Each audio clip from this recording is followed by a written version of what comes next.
Okay, well, as promised, I'm going to talk about vignettes on U.S. banknotes during this period from 1861 to 1928.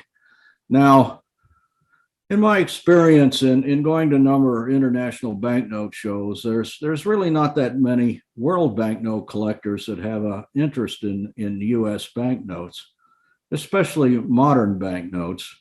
And this is probably justified because going back almost 90 years, the variety of notes and the portraits depicted on them, the vignettes on the back have changed very little in 90 years. And let me just start by giving a little bit of evolution on the small size banknotes that post-dated this period I'll really be talking about today.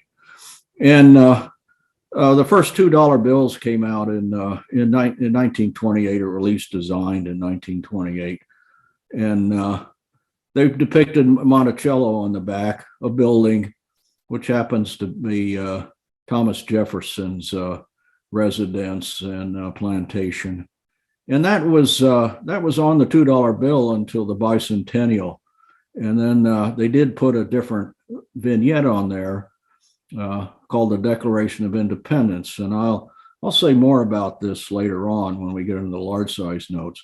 The $5 bill has hardly changed since 1928. In fact, other than the large portraits on the front and adding some color, it's exactly the same building on the back of the note.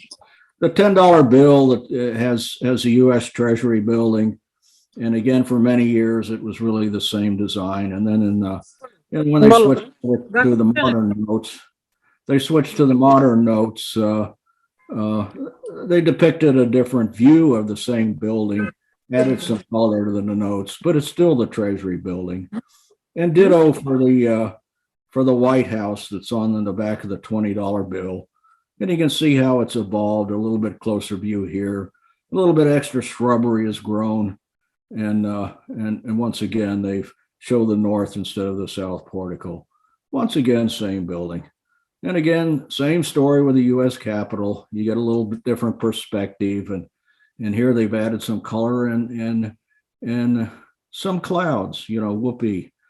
And the $100 bill in Independence Hall, again on the back, and a different view on the 100. Now, the $1 bill has had the same back, really depicting the Great Seal of the U.S. since 1935. Any rate, you can see that there's not a huge variety here. In fact, I've heard many world collectors call U.S. notes boring. Well, the period I'm going to talk about is quite a different situation. And I'll be covering a number of vignettes on large size U.S. banknotes that were issued from 1961 up through 28. And there's really an enormous variety of notes, vignettes, portraits, designs on these notes, unlike the modern small size uniform banknotes. And the general subjects I'll hit are allegorical figures. There are many. The eagles that are on large size notes. And we'll go back one slide. You notice the only eagle that's actually on today's $1 bill is really a symbolic eagle as part of the Great Seal on the right of the $1 bill. There are a number of works of art, paintings in particular, that have been the source of engravings on large size banknotes. And there are some with trains, a plane, an automobile, and some ships, which I'll show. But very few buildings. In fact, there's only really 2 identifiable buildings that appeared on notes during this whole period. Now, again, these are U.S. government notes, large size. Now, for those of you that may not be familiar with the difference between small and large size, this is a perspective on the different size of the notes. This was the last $1 bill on the bottom, issued in 1923, came out. And if you compare it with the top note, which is in circulation today, you can see the the difference between large and small size notes. Well, okay, let's plunge into a number of vignettes that are on these notes. And in fact, there are over four dozen different depictions of allegorical figures on notes. You'll see no allegorical figures, of course, on the modern small size notes. The first $5 bill that was issued in 1861 had this engraving of this figure Freedom on it, which I'll talk about a little bit later in some detail. But at any rate, we'll move on. Concordia here is a vignette that represents good government and bipartisanship, if you can fancy that. That's what it looks like on the very first issue, first charter $1 bill. And if there are any UK observers here, might be interested to know that this was engraved by Charles Burt. He was a prolific Scottish-American engraver of many portraits and vignettes on banknotes, US and world, stamps, stocks, etc. He actually began his training under the eminent Scottish engraver Lazars at the early age of 10, but he spent most of his engraving career in the United States. So we'll see a couple more of his works later on. The Stars and Stripes vignette is on this popular collected, although can be rather expensive, $2 first charter series national banknotes. And you'll see it prominently displayed on the left. This is actually called the Lazy Deuce note for obvious reasons by collectors. Loyalty appears on this series of national banknotes, the original first charter series, as well as the 1882 series. And what you see here is a brownback issue. And I think I have a back of a note, and you'll see why it's called a brownback other than just the brown seal. And moving on, this is Panama, which is on the $50 Federal Reserve and Federal Reserve banknotes. And you can see it relates to probably the Panama Canal. The next one is Colombia, which is on the reverse of the 1901 $10 legal tender note. It's quite a famous note. You won't recognize it by this necessarily, but I'll show the obverse later on. And Justice appears on this really rare $500 legal tender note. With the splash of color on some of these notes, it's referred to the Rainbow note, the series of 1869 legal tenders. That gentleman on the right is John Quincy Adams, the 6th president of the United States. And here we have America depicted rather predominantly, quite an elegant engraving on the $50 series of legal tender notes. So let's get back to this Freedom, because it's really kind of an interesting story. As I said, this was the first $5 bill issued in 1861. It's called a demand note. It also appeared on the next couple of series of notes. But it's based on a 19.5-foot sculpture that was created by Thomas Crawford. And it's what you see on the dome of the U.S. Capitol. Now, many people have probably seen this, but don't really recognize what's up there at the top. And in fact, that's based on his original plaster model. It was actually commissioned in 1854. After he had passed away, his plaster model was shipped from his studio. It was actually in Rome to DC for bronzing. It was completed at the end of 1862.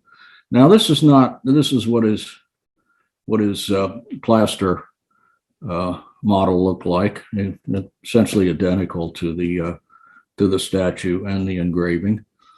However, that was not his original model. This was his original model. And this model has what's known as a liberty cap. And this was the old Roman symbol for emancipation. Well, it turned out that that this enraged Senator Jefferson Davis, who happened to be in charge of the Capitol construction and decoration.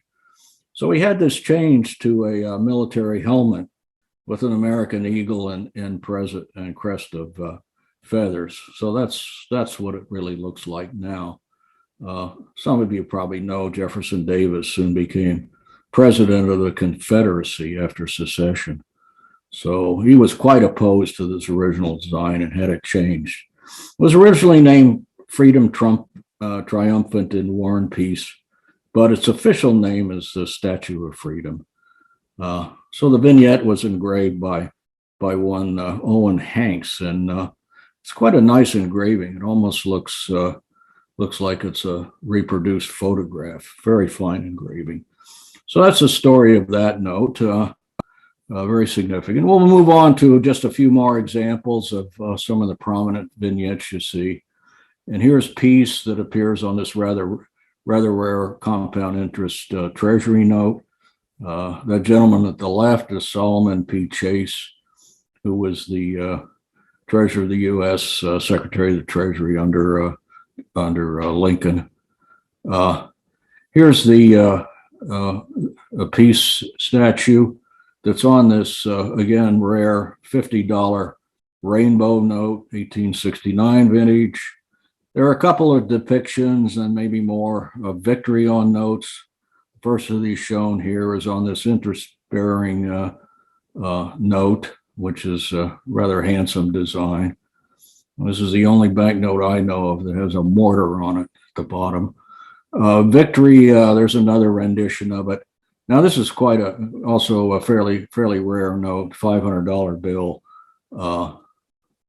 And the gentleman on the right is a Civil War General Mansfield. There are several different depictions of liberty. This first one is on this a $20 bill, 1869 again. And you can see why these are called rainbow notes with this splash of color. Thomas Jefferson on the left. Here's a second rendition of liberty on this really rare $100 interest-bearing note. And here's another brownback with the depiction of liberty, seizing lightning, it's called. And take note of the eagle that she's sitting on, which we'll see later, actually. And Liberty in Progress is on this 1902 series of national banknotes. So that's a quick introductory survey. Now, what I call the Rococo year of allegorical figures started in 1896 when these silver certificates were issued. It's called the Educational Series. Now, this is one of the most popular series of all U.S. banknotes, although frankly, I personally, and I'm in a very small majority here, I personally don't like them because to me, they don't really represent banknotes. With these excessive, ornate, mural-styled appearances. But nonetheless, most collectors do like them. There were three issues, a $1, a $2, and a $5 bill. And the one is called A History Instructing Youth. And history, the vignette of history here is pointing at this document on the right, which is a couple of pages from the U.S. Constitution. And to give you an idea of the fidelity of the engraving, this is what it looks like, at least under magnification. And you can read every word on this. So once again, it's a very fine engraving. The second note, $2 bill, science presenting steam and electricity to industry and commerce. That's represented by those vignettes. And the third note is one that actually was particularly notorious for its time. It was called by Anthony Comstock. And Comstock and his gang of prudes and wowsers, they were members of the Society for Prevention of Vice. So they were rather harsh censors of this kind of note that shows a partial nude. I'll show you a larger view of it in a second. He called them dirty dollars. But anyway, as I said, these things to me don't look like much like banknotes. However, the predecessors and the successor to these notes did look like banknotes, and I'll show you what they look like. The $1 bill that was issued before the educational note, this is the front of that note, and it depicts the only woman whose actual portrait appears on U.S. banknotes. And of course, here's an expanded version of the educational note. And the successor to this note is this famous so-called series of Black Eagle notes of 1899. Again, these really look like, in my mind, banknotes. The mural-like representations don't. Same story with the $2 bill educational.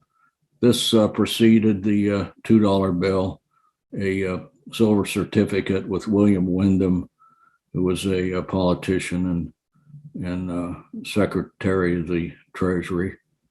There's an expanded view showing the allegorical figures. And then this note was also succeeded by the $2 1899 series of silver certificates. Again, these vignettes on the left represent, let me see, I think it's mechanics and industry. Anyway, let's look at the $5 bill case here. Again, this was the series that preceded the note. Here's the expanded view of the note. And the successor of this note is one of the most famous and all-time popular, probably one of the top two popular notes, U.S. depicting an Indian on the front. Back to this educational series note you see at the bottom here. And at any rate, if you could see that note, the expanded view doesn't seem to want to, oh yeah, there it is. Doesn't seem to want to come up. But if we take a closer look at the vignettes on this note, what you see is a note that is actually printed without any lathe work on the obverse. So it really adheres to the original designer's paintings. In fact, some of the designers were muralists. But what you see is in the center is history instructing youth. There are some 23 wreaths encircling the names of men who contributed significantly to this note. I'm sorry, this is actually the winged figure of America that's in the center. And it stands on a globe with feet touching a map of North America. In one hand, it holds an electric lamp fed by a ribbon attached to a lightning bolt, of all things. The Roman god Jupiter, which represents force, is in the chariot on the left. And this vignette blowing the trumpet is known as Fame, and it supposedly proclaims the nation's progress. And finally, the vignette on the right is Peace with a dove, if you can see the dove above her head. At any rate, as I said, Anthony Comstock was very critical of this design showing these semi-nudes. And to give you an idea of some of the complaints that were written during this period, there's a woman that wrote a letter to the Treasury Department. Her name was Ellen Collins. And I'll quote what she says. She says, "May I respectfully plead that the indelicate figures now in use, especially on the $5 bills, may be avoided. A friend said she thought them a distinct insult to our sex. And today a saleswoman told me that she had girls of her own class express their distaste to them. Please use all of your influence against what is degrading and to many persons revolting." So this is the kind of least by today's standards, a rather quaint reaction to to this design on the banknote. At any rate, it did contribute to the rather short life of the note. It only lasted a couple of years, and mainly because of the unhappy bank tellers and saleswomen who objected to the inelegant figures on the note. So, at any rate, that's the educational series. Now, there was one related design that followed, and it gets honorable mention. It's this engraving that's on the back of the 1914 $100 large size Federal Reserve notes. And it depicts from left to right these allegorical figures: labor, plenty, America, peace, and commerce. And this was originally intended type of design for all the small size U.S. currency, but of course it was not adopted. So let's move on to the next grouping of vignettes that you see. And there's a plethora of eagles that appear on U.S. banknotes of this period, and all these are extraordinary lifelike engravings of these eagles. Unlike that one symbolic representation that's on the current Great Seal of the United States. But I'll run through these rather quickly. The $50 interest-bearing note, again, it's a rather rare note, has that wonderful eagle. The $100 legal tender has this depiction. A very early $100 legal tender note, you'll find that, again, a rare note. The $1 series of Federal Reserve banknotes had what's called a spread eagle, and that's what you see on the back of that note. And this interesting design here appears on the $10 bills of 1869 and 1880 legal tenders. And here it is on the bill. That's Daniel Webster on the left. Now, blow this up a little bit. That again is what it looks like. Now, this bill is actually known as a jackass note, strangely enough. Well, if you rotate the note 180 degrees, part of that vignette looks like this, which a lot of people claim looks like a donkey with floppy ears. So hence this series of notes is referred to as jackass notes.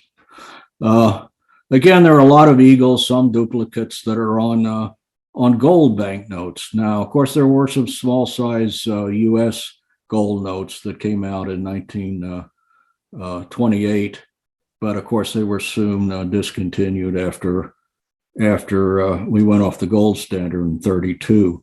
And none of the small size gold notes, however, had eagles on them, but virtually all of the large size notes do. And here's a number of what I'll call golden eagles, because that's the color of the back of all these notes. So we'll run through these. This is a $50 bill from 1882, $20 bill also from 1882, a $100 bill, a couple of issues on gold notes, latest being it's actually 1922, I believe, not 3. And here's this spread eagle again, but only on a rare $500 large size gold note. $1,000 1882 gold note, quite rare, depicts that eagle. This one you've seen before. I think there may be only 2 of these $5,000 gold notes known. So this is actually a specimen of it, and you've seen that eagle before. And then the last one is a gold representation of the Black Eagle note series that you saw before. And there it is. There are also some other animals depicted on U.S. banknotes. Ones you'll probably see more often if you run across these type of notes is a so-called woodchopper note series. This vignette on the center, you see it has a dog. And there are some some horses depicted in the lower note, which is a Federal Reserve banknote of 1918 vintage. Now you'll find other small vignettes of animals, particularly on the backs of some of those brownback national banknotes, but they're rather small vignettes, so we won't go over those. At any rate, I'd be remiss if I didn't show this note, which is again one of the two most popular of all U.S. banknote designs. And this is a so-called Bison note that came out in 1901, $10 legal tender. I showed the back of that earlier. This is Lewis and Clark to the left and right.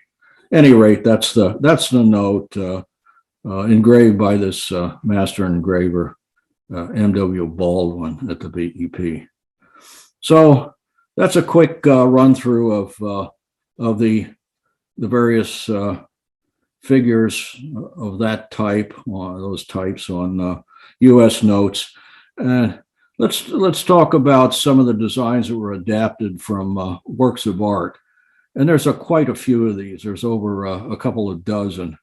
But I'll focus just on the ones that appeared on the very first charter national banknotes, the original series and the 1875 notes. And the first 5 notes you'll see are all from paintings, which actually hang in the rotunda of the U.S. Capitol. The first is a painting by van der Linde, Landing of the Columbus. It's on the $5 original banknote series, first charter series. DeSoto discovering the Mississippi is shown below.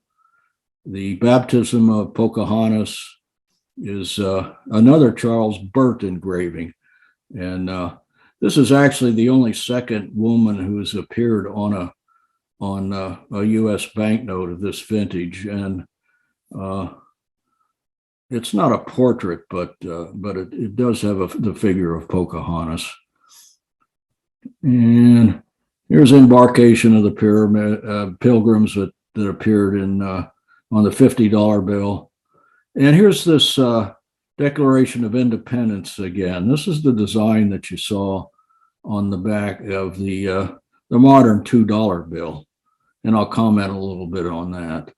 Just to show one more here, this is called Landing of the Pilgrims, and it appears on the original 1875 series, which is depicted here, but it's also on the $5 1900 series, which will have red seals and blue seals on the front. Again, this is another Charles Burt engraving. So let's take a closer look at this. Before I do, these designs, at least for collectors of specialists of Japanese note, you'll probably recognize this type of design. And these appeared on the 1873 issue of so-called National Banknote series in Japan. And you can see the format is very similar to those U.S. notes that I just showed. And that's not a coincidence, because these were actually printed by the American Continental Banknote Company, which was also a printer of some of the original series national banknotes that I just showed. So similar designs. At any rate, let's look at a little more carefully at this $100 note with the Declaration of Independence. And this is a very interesting note. If you look very carefully, as on the original painting, you can identify virtually every one of the figures that's on this note. I mean, it's really quite incredible.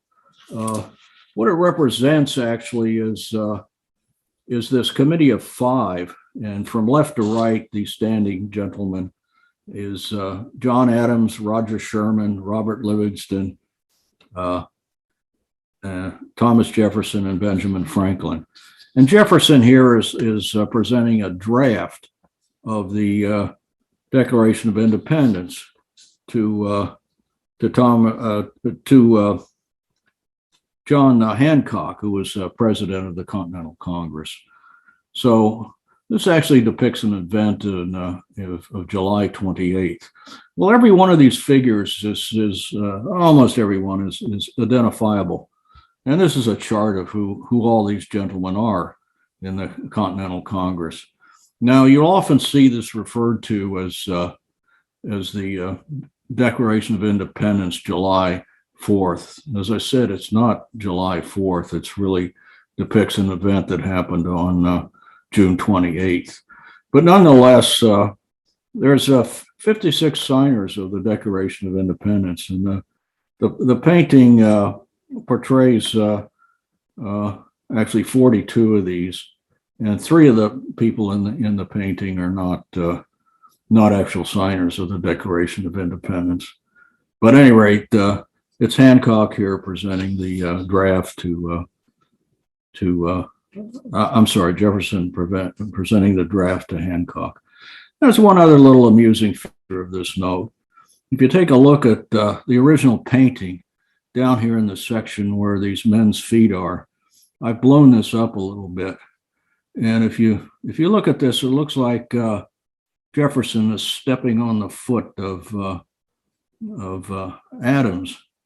And actually, amusingly, this was actually corrected in the engraving, which is shown in the bottom. So you can see a clear separation between the feet.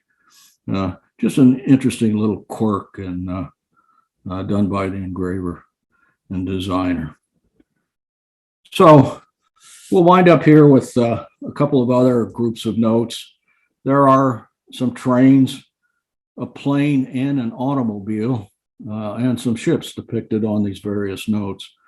The most familiar note probably to people is this bottom note, which is known in the vernacular as the battleship note, and that's a World War I vintage battleship that you see on the back of the $2 bill.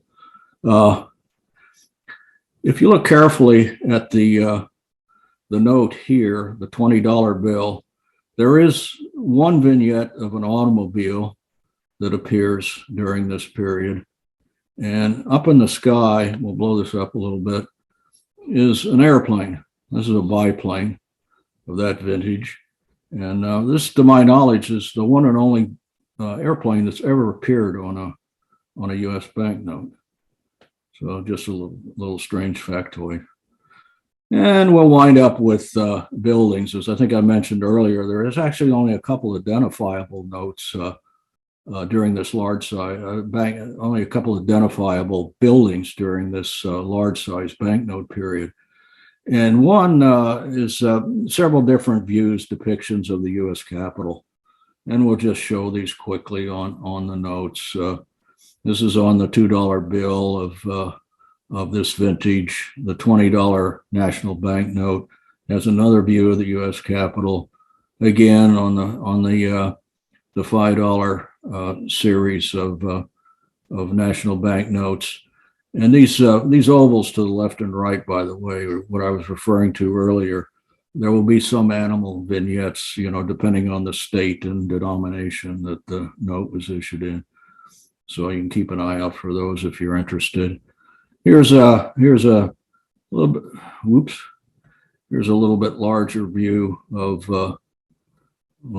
there's a kind of a faint view of the Capitol on the 1889 note. The $1,000, really a rare piece, does have a rather nice vignette of the Capitol with quite a few of the populace there. And last and probably least is this $1 education note, which has the Capitol in the distant background. So that concludes really the survey. Just the one Treasury building happens to be on this note. Almost nobody will ever see this. It's a real rarity. But those are the only 2 buildings that one can identify on banknotes, in contrast to the small size notes of today, of course. Now, almost all of the images that you see came from the Heritage Auction Archive. So this is easily accessed. And so if you want to see the pictures in more detail, I encourage you to try their link. there's a lot of detailed information that I really haven't had time to go over on the various vignettes and engravings during this period. And here's some leading references. Carlson and Chambliss is a recent catalog of notes of this period. There are a couple of earlier Hessler works here. The Engraver's Line is actually a particularly nice book because it identifies all of the engravers of U.S. banknotes and lists their various works, engravings. Unfortunately, this book is out of print, and it's rather expensive to try to acquire. Maybe $300 it can run, so tough book to find. However, this next book is something every banknote collector ought to have in their library if they have any interest whatsoever in U.S. notes, and that's the standard reference to paper money in the United States, Friedberg catalog, so-called. And the 22nd edition just came out this year, so it's a very easy book to find. And finally, there's this work of Mark Tomasco, which actually gives a lot of very interesting detail behind the artwork. Once again, this is a very hard book to find, and there is a paperback version, but it's equally difficult to locate. And finally, I just want to mention in passing that I've talked about the vignettes, but 6 years ago, I gave a complimentary talk that was videotape for the C-SPAN education lectures in history series. So this is a link to that particular talk, which focuses not on vignettes, but the various people that appear engraved on U.S. banknotes, the portraits and especially. So if you're interested in what the obverse of a lot of these notes looks like and who are the people during this period, that's a halfway decent, I think, representation of what you'll find if you Google C-SPAN and just search for banknotes, and you'll see this talk come up. So that's the end of what I wanted to cover. Why don't I leave this up for a little bit in case people want to take note of some of this. But at any rate, I'd be happy to answer questions if anybody has questions. So let me get out of this. Okay. Hey, Bruce. Very good. When you were talking about the trains, planes, automobiles, ships, I missed where the plane was. Can you show us that again? I'm sorry, I missed where the automobile was. Oh, it's on that same note that has the airplane. It's in the bottom. Okay. Yeah, the $20 note. Incidentally, there is one automobile also on the small size notes. If you take a careful look at the foreground of the $10 banknote, there's a depiction of the Treasury building on the back, and as I said, there is a automobile of early vintage depicted on that. But those are the only couple of automobiles that I'm aware of on U.S. federal or government notes. Thanks. Just to share one additional information on the references, the video of Bruce, the link, it's in the forum. So if you want to see the video that Bruce is referring to, you go in the forum and there's the link where you can click and go directly to C-SPAN videos. Yeah, this was as I said, a talk by invitation at the Museum of Finance in New York City that I gave about 6 years ago. And C-SPAN decided that they wanted to record it and show it on their lectures in history series. So that is my one and only some 52 minutes of fame that I've got on television. So be it. I'm surprised I have a question, not directly on engraving. There was a note with 1882 to 1908. Why was that sort of years put on the back of that note? in large, in the middle of the note, close to the end. Yeah, this is a so-called value back, and that's the period. If that's, I didn't show that note, but You showed the back of it with one of your vignettes. Oh, maybe I did, but that's the period over which that type of back actually appeared on the banknotes. So some of these, were reproduced, several times after the original, say, the 1869 appearance. So that indicates essentially supposed to indicate essentially the dates. I think it's 1902 to 1908. That's actually on the back of the value back note. Now, I didn't show that, but the dates that I've shown on the various notes, those are the particular years of issue that have that same vignette and basically the same back on the banknote. Okay. Some of them. I mean, there were some changes between the Brownback series and the later series, but basically that same vignette is on all of those issues. And also you mentioned some notes which had interest bearing. How did that work? Well, yeah, these were really more like interest bearing bonds. And there were various values of interest. 6% was 3 or 6% were, I think, common. So if you held these banknotes for a number of years and then cashed them in, you got interest on the face value of the banknote. So that was a practice early on. Those are rather early issues, however, and that practice really wasn't continued.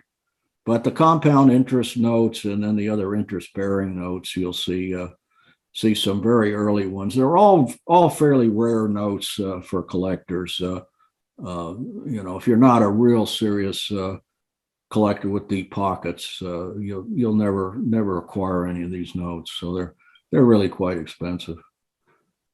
So did they actually circulate as well, or did they remain? Yeah, no, they did circulate, but as I said, they were used as regular banknotes, but they did accrue interest. So it was, a lot of these early notes were in fact, the whole government issue came to be. The early issues came to be to help, finance the Civil War. So a lot of these notes were printed then, and the interest-bearing notes, people would acquire these notes and hold them for a while, but the government, wouldn't pay for them until later on. But at any rate, yeah, they're very early notes, quite rare, and you really don't see many these days. Thank you.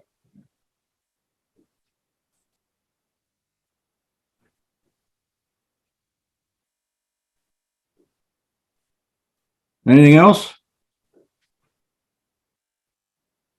Guys, if you need to ask questions, unmute thank you yourself. for the presentation.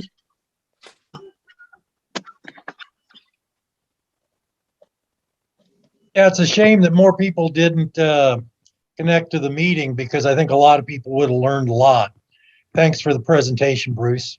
Yeah, I appreciate it. But as you know, it will be available on YouTube when Fabrizio puts it up. But as I kind of said in my introduction, most world banknote collectors that are chimed into this forum don't pay that much attention to U.S. banknotes, so it's probably not a subject of broad interest.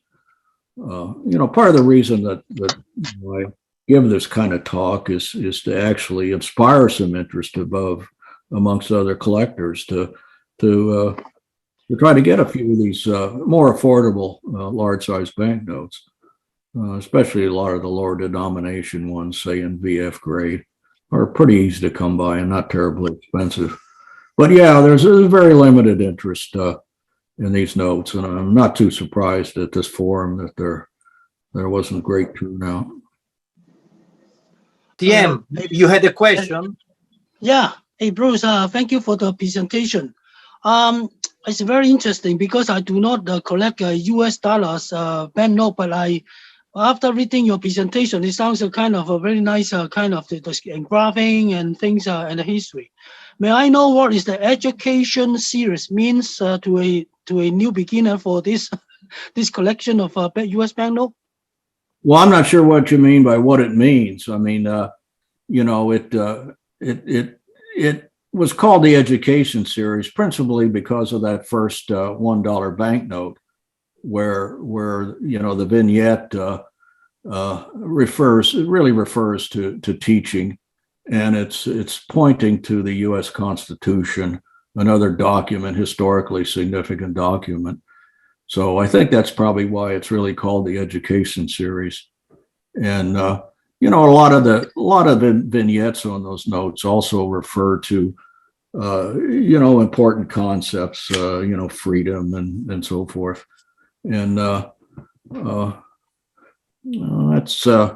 that's about all I really have to say about that. I mean, but I think the genesis is really from that $1 bill. Oh, Bruce, following up on that, at the time that those were new designs, Yes. is that series called the Education Series, or is that something that collectors have just given it that name now to distinguish them from other groups? Yeah, I suspect the latter, although, you know, I don't really have a definitive answer. But it's like most of these notes, you know, there's a rainbow note, there's something called a technicolor note, there's and I showed some examples of the rainbow notes.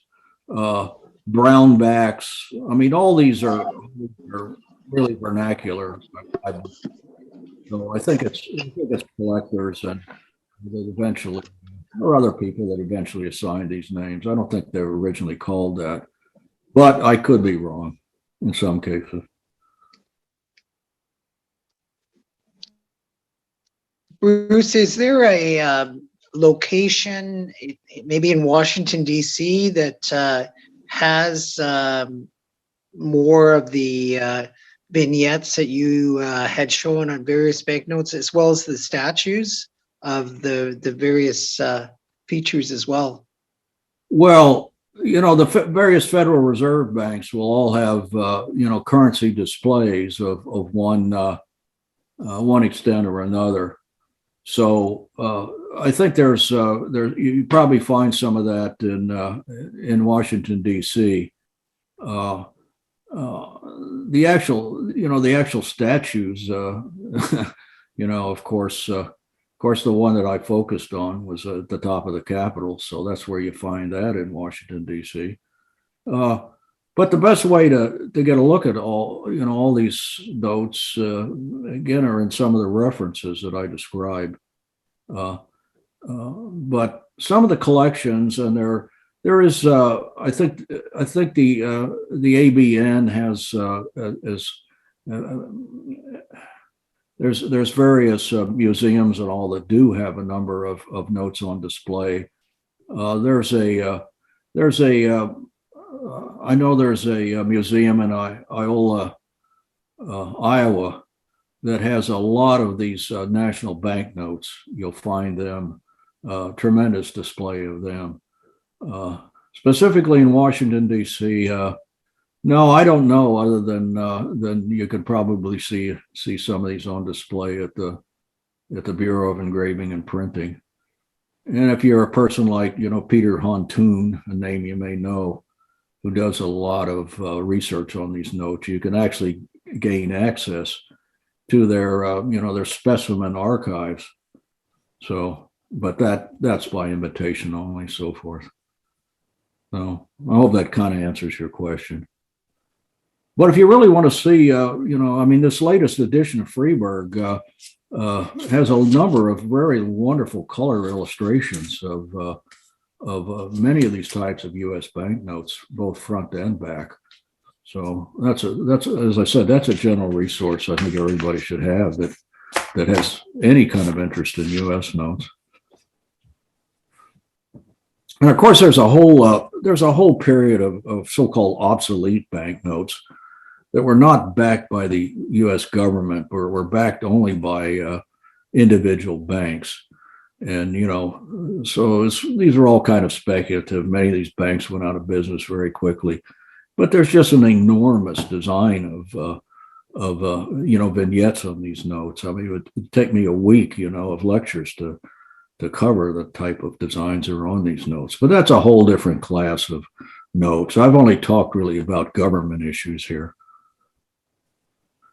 Thanks very much, Bruce. As always, just a beacon of information and a flashback to a much more, how should I best say, creative period of the American banknotes. Well, it sure was, and it really puts to shame what you see on the modern banknotes.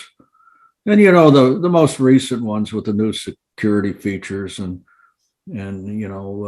splashes of color. I mean, they're getting a little bit more interesting, but still, they're all still basically the same type of vignette, and certainly the same people that are depicted on the notes have been the same for 90 years. There is also a set of books by Duran with all the vignette. Well, you can't see because I have the virtual. Do you know this? I have the virtual screen on. Roger Duran.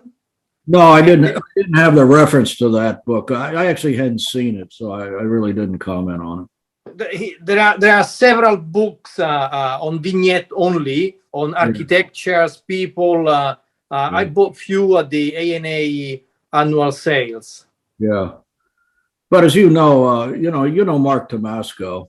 Yeah, and he has wonderful some wonderful books he's published on this general subject, not just on banknotes, but on stocks, bonds, securities, etc. And the problem is that those are very limited edition books, and they're all very hard to find. But they're, in my mind, what I've seen are some of the best references to this kind of detail. They're not comprehensive. I mean, they don't show every banknote, but they focus on the more important ones, and as I say, a lot of details. So all these references, if you can get your hands on that I listed, are worthwhile seeing. But that one you specifically refer to, no, I don't have that. Back to the museum Roger was mentioning before. There is no an institution all over US which has a complete collection of all US issued bank, not the Smithsonian, nothing at all possess. Well, no, the Smithsonian has quite a few notes. Unfortunately, they don't put many on display. They're much more interested in showing coins. You will see a few banknotes, but it's not even close to being comprehensive, and it doesn't represent what they have in their archives. So it's unfortunate they just don't display that much. And American Numismatic Association, I think, is the one that has a pretty large collection that you can get access to. And I think they also have they have a website which you might be able to search things. I haven't done that, but I assume they do.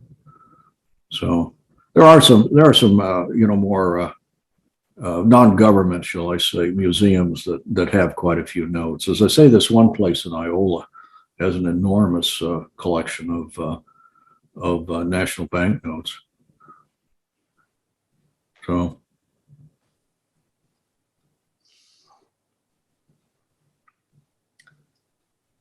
Guys, any more questions for Bruce?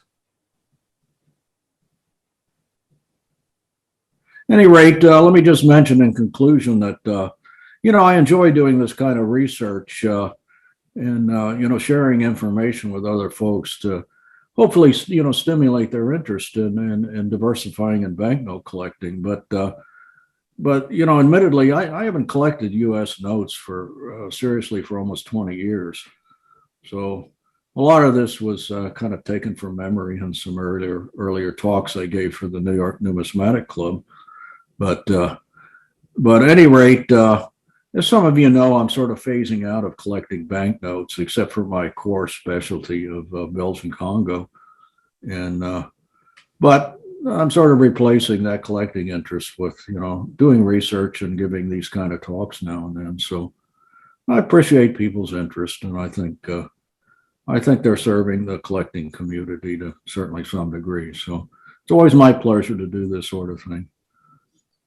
But I agree, Bruce, even because, we don't know if there will be future collectors of US banknotes. And this type of talk, which will be recorded, people will, I don't know if there will be a new collector 3 years from now and he's searching information, he will find this talk online and it's still a good reference, actually.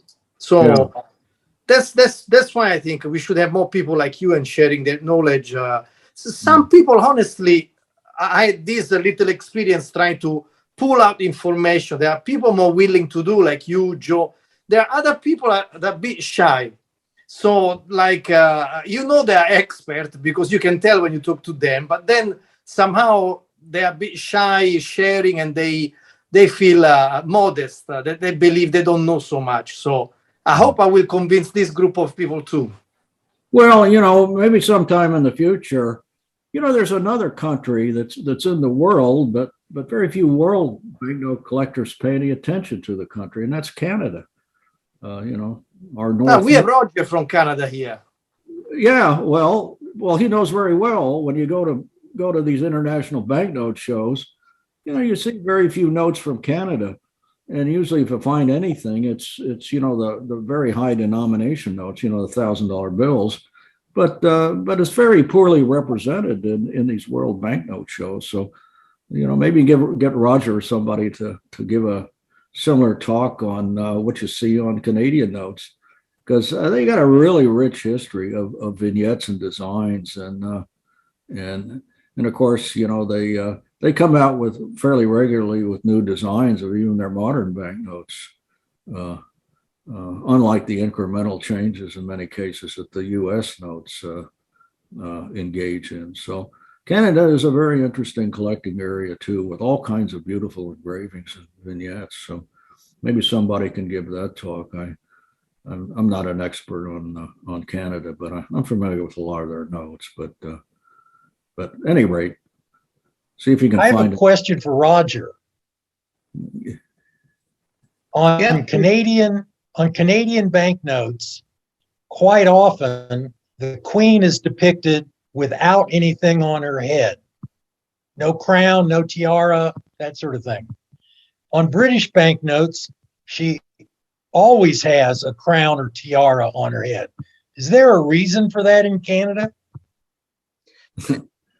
From my understanding, it was more of an engagement piece that Canadians wanted to have a more accessible queen rather than someone to look up to. She was really portrayed in Canada as a woman of the people, as were some of her descendants that came to Canada to recreate. In Canada, we try to have the monarchy as a part of the people rather than on some pedestal. And I think that's part of the reason why you don't see, especially in the modern ones, the queen as a monarch per se, as a figurehead. Some of the earlier ones, you do see the king and some of the other sort of monarch family in more traditional monarch rules, but not after the 1937 sort of edition. They're all more of the common ilk, if you will. So it's more of a cultural taste thing than it is a political statement. Yeah, but I would say it's a little bit of both, probably. The monarch has to agree to the vignette that is used. So they have to run it by the queen herself as to which portrait is used.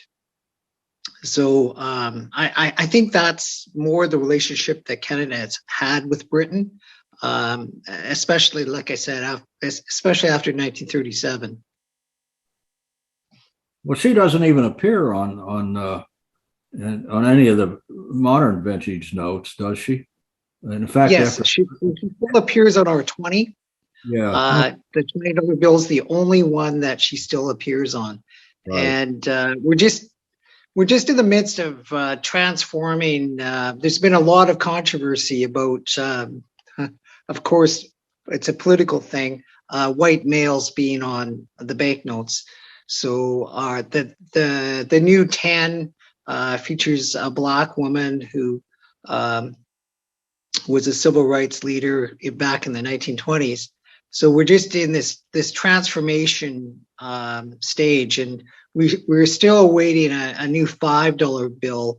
And some people speculate we'll go right to a $5 coin. Some people, there's a whole short list of people now, but we're still waiting for a political decision about that. Well, since the Canadian $5 is only worth about $1 US, they might as well go to it. Bruce, that's why we can't afford to buy anything on the international scale, because it's based in euros or US dollars. So we lose. Well, that reminds me of, I was in Canada the day after the toonie came out, a number of years ago. But the toonie was, had come out the day before I was up there, and nobody was knowing what to call it. And they had at the coffee pot in the office, they had a sign that you could propose different names for it, and because of the bear on the reverse, there were people wanting to call it the bear reverse note or coin and that sort of thing. And what I put up was that I suggest they call it the Susan B. Anthony dollar, because that's about what it was worth at the time. There were some of my Canadian friends who didn't think that was funny, but I told them in the United States it was funny. That's actually, you bring up an interesting point. That's the most counterfeited now coin. And people are quite concerned about it, that people are money laundering in toonies, in the $2 polar bear coin. And there's been a lot of back and forth about how to identify the counterfeit coins.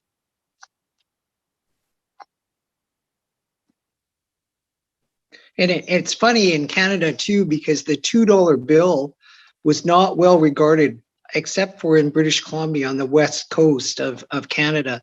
But elsewhere, the $2 bill was not, it was seen as bad luck throughout the prairies. So Alberta, Saskatchewan, and Manitoba, the $2 bill was considered an unlucky bill. Well, let's face it, look at the railroads in Alberta, Saskatchewan, and Manitoba, and they run north and south. They don't run east and west, relatively speaking. Those people really think they're in South Dakota or North Dakota or Minnesota or something. Oh, those are fighting words. The wheat farmers in Kansas ship their grain north to a port on Hudson Bay to get it to other places around the world, because that's the shortest distance to a port with the lowest cost to handle the grain. And there's lots of north-south traffic there in the middle of Canada that kind of think of themselves as more akin to northern Midwest United States culture than they do Eastern Canada or Western Canada. But that's just my observation. There's a lot buried in there in terms of trade. Obviously, we do have an incredible rail link between east and west to our ports in the Pacific and the Atlantic, and of course with pipelines as well going north south. And there's been a lot of controversy in Canada about having pipelines going east-west as well as north-south, as you're probably aware in the U.S. as well. So the flow of our goods to the United States has always been an important feature of trade for Canadians. And it's a sensitive issue, the one to Churchill, because the link to Churchill to the Hudson's Bay was controlled by an American company. And that rail link was broken through a flood and caused a lot of chaos because the communities in that area relied on it for goods. So we had to fly in things to Hudson's Bay to keep those communities active. And that caused a lot of upset that an American company could have a chokehold on just goods and services flowing into those communities. Anyway, that's a long ways from banknotes, but as we know, banknotes can spawn many conversations. Anyway, there are over 200 different issuing banks that issue banknotes during the 1800s to the early 1943 is the last issue of Canadian privately produced banknotes. And that was the Royal Bank of Canada that issued a banknote in 1943. That's the last one.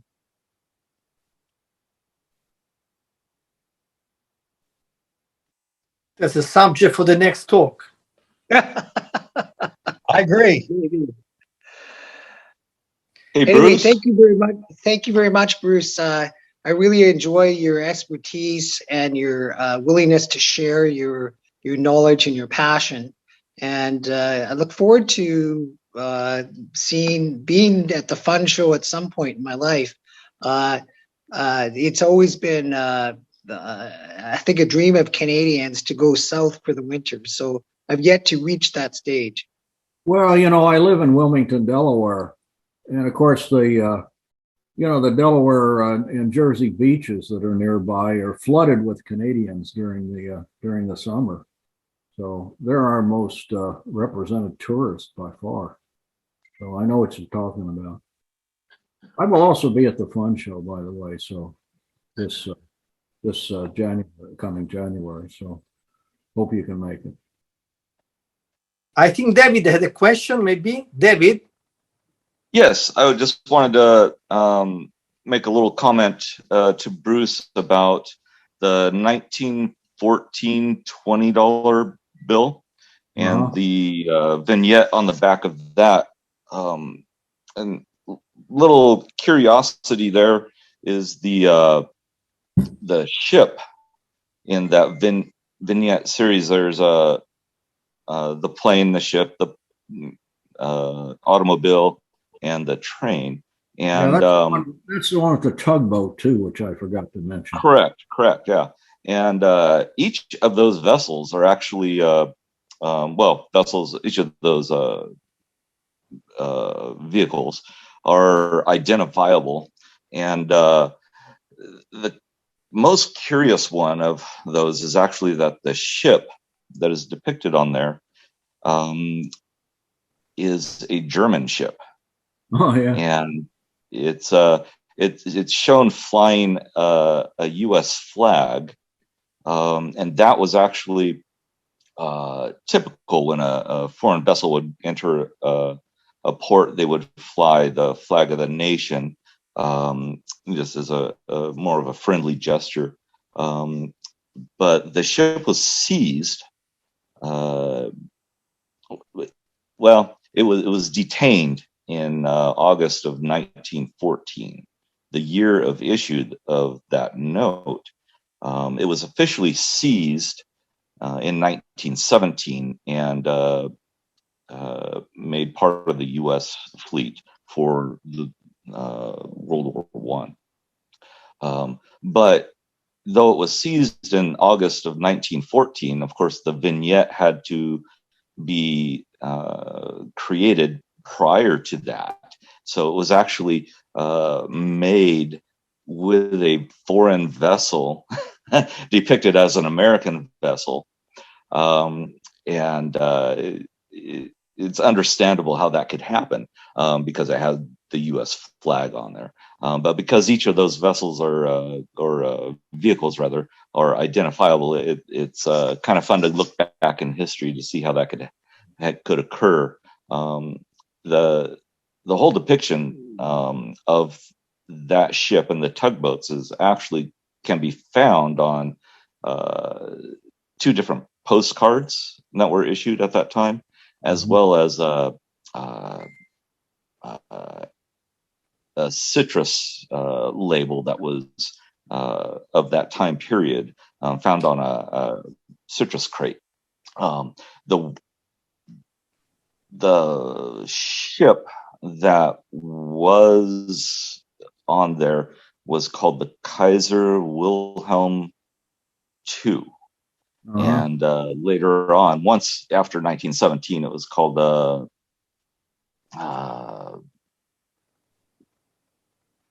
what was it? Agamemnon. And it had a sister ship which was identical to it, called the Crown Prince Sicily, or Crown's Princess in Sicily, that was also made into a U.S. ship as well. But for the whole international collector collecting U.S. notes, it has some connection there. So it is an interesting aspect of that particular vignette on that note. Yeah, that's very interesting, informative detail that I was really not aware of. Most of the vignettes that I've shown, of course, are derivative. A lot of them are not original. They come from other sources, particularly paintings and photographs and so forth. So I'm not surprised that was on a postcard. Incidentally, I wasn't sure of the name of the battleship. I think it's a battleship New York that's on that famous $2 battleship note. Do you happen to know what the name of that ship is? I believe you're right. It's one of those facts that I've long since forgotten. It was probably built during the Spanish-American War, but certainly present in World War I of that type. So, yep, very interesting. There's endless detail one can go into in many of these notes, frankly. And as I said, you can find some of that extra detail in the references that I show you. And of course, there's always Google. Amazing what you can find on Google. Yeah. How could we live without? Well, today, I don't know. I got this dusty old volumes of the Encyclopedia Britannica in my bookshelf that I haven't looked at in probably 20 years. So, all right.